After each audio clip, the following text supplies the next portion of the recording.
Hello, everyone. It's me, Kevin. I'm doing another review again, this time with Man of Steel, the first in the, well, now known as World's of DC movies. So, yeah, today I'm going to see Aquaman, and in honor of that, I decided to watch every single DC EU movie, including Batman v Superman, the Ultimate Edition. Now, I didn't watch Suicide Squad, the extended cut, because I already did, and I don't really, and nothing really much is changed, to be honest. Like, it's just like two or three scenes added. That's it, and they're like 2 seconds. So that's why I didn't watch that again. But yeah, I watched every single movie, DC movie except Aquaman. So I thought let's start reviewing these DC movies, and then I'll review Aquaman later on after I review Justice League. But yeah, so the first DC movie, or Worlds of DC movie, is Man of Steel, which is a Superman origin movie, and this movie is directed by Zack Snyder, who also directed Batman v Superman, and also directed Justice League, but then left the project, because we don't either he left or was fired, we don't know, and then directed by Joss Whedon after that. But yeah, so let's review Man of Steel, and let's get into the story.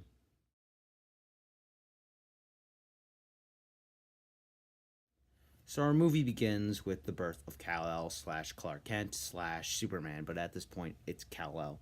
So anyway, it starts off with the birth of Superman, and then Jor-El, who is Kal-El's father, takes steps to save his son because Krypton is doomed. It's going to explode. Like Jor-El figured out because they wasted all the resources and stuff. So he tries to take steps to save his son, but a guy named General Zod tries stopping him. But Jor-El successfully, in the end, saves his son by sending him into space and away from Krypton. But after he sends him, he gets killed by General Zod. But then General Zod gets arrested and sentenced to the Phantom Zone for basically attempting to overthrow the government. And then we see Krypton explode after that. So, yeah. And then Clark Kent is sent to Earth, obviously, because we all know that's how Superman's story works. Krypton's doomed, sent in space, lands on Earth, you know. And then after that we see him lots of years later, like around his like in adulthood. So yeah, when we see Kal, or now Clark Kent, in his older self now, we see him on a journey to find out about himself. Where does he come from, or who is he? Because he obviously didn't come from Earth. His parents told him that. But we see flashbacks of his younger self while he's in this journey on, as a kid or younger, how he didn't fit in or how he was different from everyone else. So Clark then eventually finds a Kryptonian ship. Ship from Krypton, that's where he is, but stating the obvious. Sorry about that.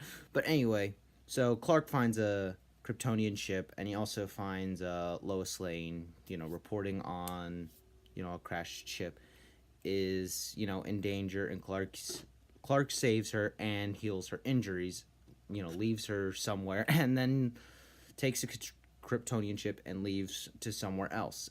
So then he meets his father's consciousness, who tells him everything that Clark needs to know: where he came from, why did he come here, all that. And then he also told him why he's different.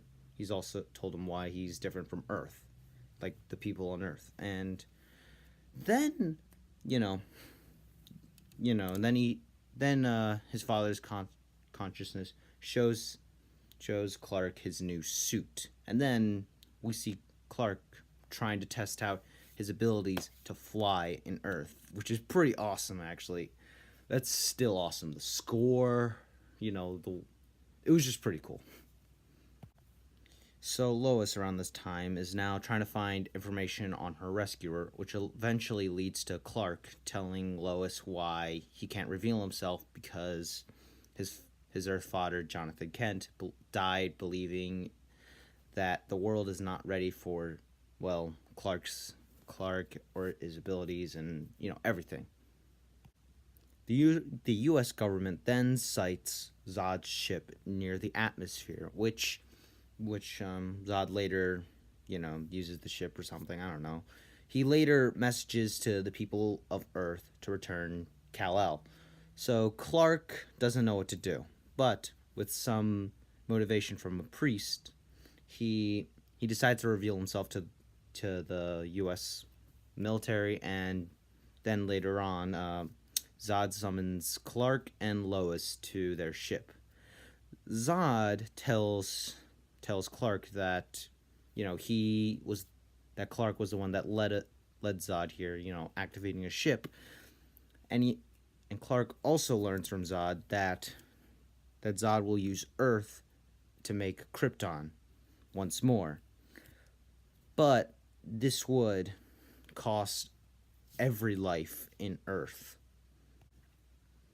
So then, seeing how we now know they're the bad guys and stuff, they must escape, and Clark and Lois escape. But before Clark escapes Zod's ship, his father's consciousness comes back and tells Clark, or Kal-El now, or Clark slash Kal-El, that he can use his abilities to save everyone on Earth. Do good. All that. So yeah, so Clark and Lois are now back at Earth, and then Clark fights Zod, which is pretty awesome actually, but it lasts for like 2 seconds, and then he's out of the fight because he has to adapt to Earth as Clark adapted to Earth. But then this leads to a fight between two Kryptonians versus Clark, and this fight would result in the U.S. military entrusting Superman because he saved a soldier's life. So Zod sends two ships, one over the metropolis, the other over in the Indian Ocean. So these ships start turning Earth into Krypton, which is causing chaos in Metropolis, and there's lots of chaos in there and lots of destruction. So the protagonist must stop them. So Lois, the military, and Clark, or Superman as they now call him, form a plan where Superman goes to the ship that's over the Indian Ocean, destroys it, while the military sends a plane that will send the ship into the Phantom Zone. So that's the plan, and they succeed. Superman destroys the ship in the Indian Ocean, and then the good guys, or the military, then sends the other ship into the Phantom Zone. So their plan succeeds, but Zod is very angry, so he fights Superman. And the fight has to end when Superman is forced to snap Zod's neck. Now, many people didn't like this scene. The decision for Superman to snap someone's neck is actually controversial. There's people that like it, people that don't like it. I personally like it. Because you could tell how he didn't want to make a hard decision. He didn't want to. He thought there could be some other way, but no, there was no other way. Zod was going to kill more innocent people, and had Superman not snapped his neck, he would have killed more people. But this was a hard decision for Superman because, this was a very hard choice for him because, he had to end someone's life in order to end this conflict. Now, I'll get into my issues later, but this would have been even more impactful. But with what we got, it was pretty good. So I personally thought it was a good addition here. Helped give us some sympathy more to Superman. But yeah, so then the next scene after that, there's Superman telling the general that the military and the government's going to have to trust Superman, and then the final scene of the film is Superman, or Clark Kent, getting a job at the Daily Planet. Then he smiles, and then the credits roll and awesome music plays. So yeah, that's the entire story of Man of Steel, or the summary that I gave. So yeah, let's go to our next part. So let's talk about the action and the score. Let's go with the score first. The score is awesome. I mean, wow. It is just wow. That is pretty cool. It's like da da da da da da da da da. Dun, dun, dun, dun, dun, dun, dun, dun, dun, dun. Oh my gosh, that is so epic. Like, that is so good. Hans Zimmer, you did a good job with this score. I mean, wow, that was great. And the action here is also epic as well. Although it can get like, I do think they got a little too epic because the camera does, like, the shots do bother me many times. It almost feels, like the camera shots, like it's epic, awesome fighting stuff, but they almost feel like out of control a bit. Like, because there's so much going on, there's like, the camera maybe moves a little too much. Like, there were some times where I was like, camera maybe moved a little too much, and maybe they couldn't get ahead of themselves. Like, there's so much epicness that they like, it almost didn't feel professional a bit. If it felt a bit too fast or, you know, clunky or something. Like, it wasn't stable. That's the word. It was just the camera shots were like the shots were a little too unstable. That's what I thought. Most of the it was still pretty cool, but like it did bother me a bit. But the action, like Zod versus Superman was awesome. Like, we never really got like I haven't seen the Superman films. Like, I haven't seen the four Superman films. I did see Superman Returns, but we never got anyone fighting in Superman Returns.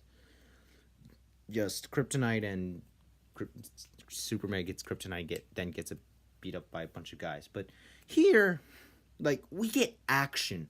Like, compared to Superman 4, I did see some clips for that. This is epic. Like, Zod versus Superman is great. I mean, wow. Just wow. That is great. It was awesome. I um also liked Superman flying. Like, if you like I mentioned the previous Superman films, although those, like, I can understand, that was back then. Those were the best special effects you could get. They are dated now, even though I haven't seen the film. Like, I could look at some shots and I'll be like, that looks a little dated.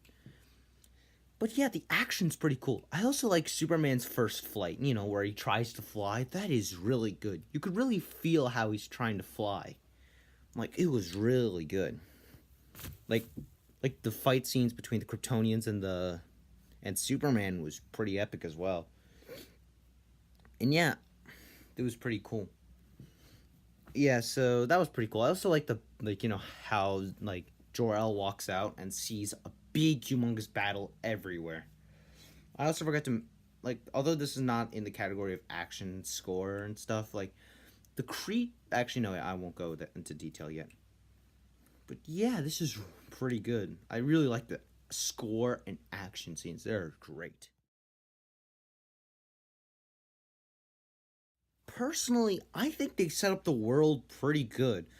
Like, people say like Superman shouldn't be dark, but like the Superman people want, like, as far as I could tell, doesn't seem to fit in our world today now. Like, if someone tried to recreate, like, try to do something similar to Superman, I think they would struggle because it wouldn't fit in the world we have today. So I think I think they had to go in a new direction here. Maybe a little more dark and, I guess, grounded. I don't know what grounded means. Sorry. But like, it went in a little more realistic and dark way. Like, what would happen if, a guy from space comes to Earth, has these godlike abilities.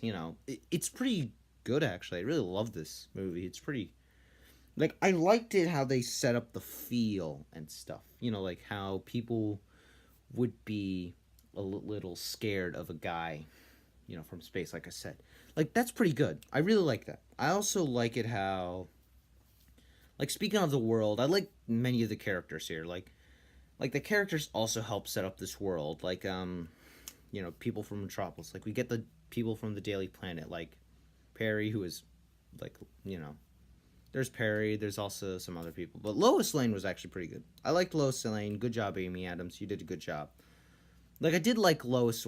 I did like Lois Lane here. She was pretty good. Like how she was like a little feisty a bit, but like she wanted to get like a story. Like if there's a story out there that's very interesting, she's gonna go after it. She's gonna do whatever it takes to find that story, and she'll do whatever it takes to release her story as well. So I really like that.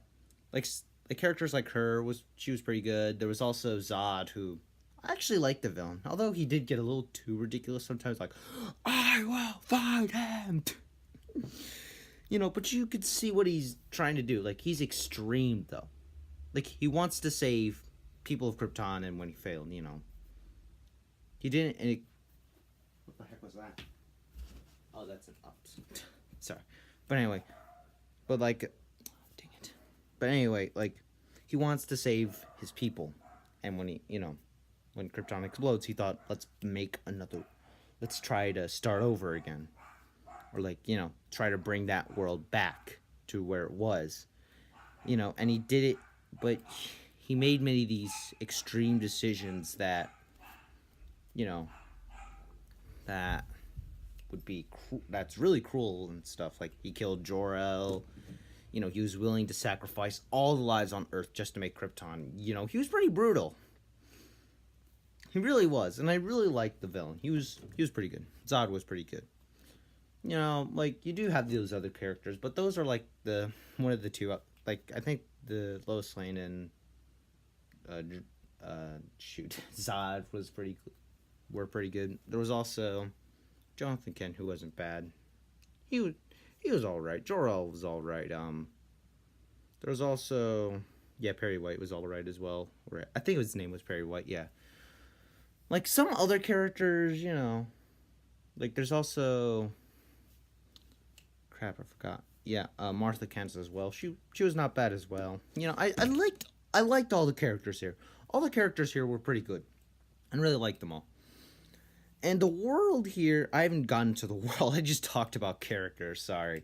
But the world is pretty good. I also like the world we saw at Krypton, the life and creatures. And I also like the ships they ride in, what they wear. It is good. Like, they did a good job with the help showing us the world of Superman. And the tone and everything. This is going to be a long title crawl for that. But yeah, so they did a good job with that. But I haven't spoke about the Man of Steel himself, Superman, and that's where we'll lead to our next part.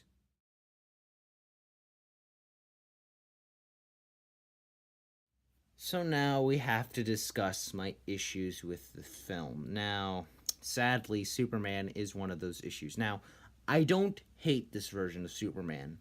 Like I said, I liked where they were deciding to take this new Superman. But my main issue is they didn't really develop his character. Like, the story, like what the story did was they just decided to tell the story, but not develop the character of Superman, gets to feel bad for himself. Like, maybe you would feel bad for a guy who doesn't know how to fit in and doesn't know how to, he struggled to be on this earth. But, like, they should have developed, like, his personalities, his characteristics and stuff. And the movie fails at that. Like, they moved on with, like they continued the story. They showed us the story, but they didn't develop the character of Superman, which was one of the most main important parts. Which is one main important part in a movie or story in general. So, that's where I think they failed at.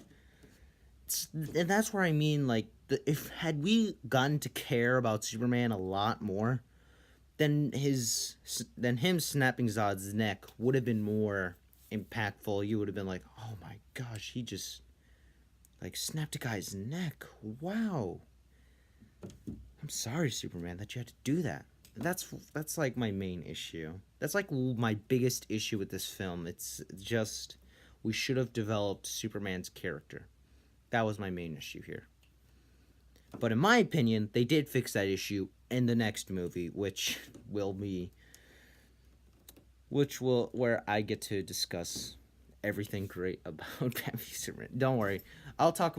I'll save all my positives for that movie, and yeah. But until then, we're talking about Man of Steel, so I'm getting off topic. But anyway, yeah, that's my biggest issue in this film. Superman, you don't really care about Superman that much. Like, they should have developed his character. That's what I'm saying. They should have done that. And also, another thing I didn't like about this movie is how, like, speaking of the snapped neck, although I did like that scene, the next scene after that is him destroying a drone, and just like, I am Superman, trust me.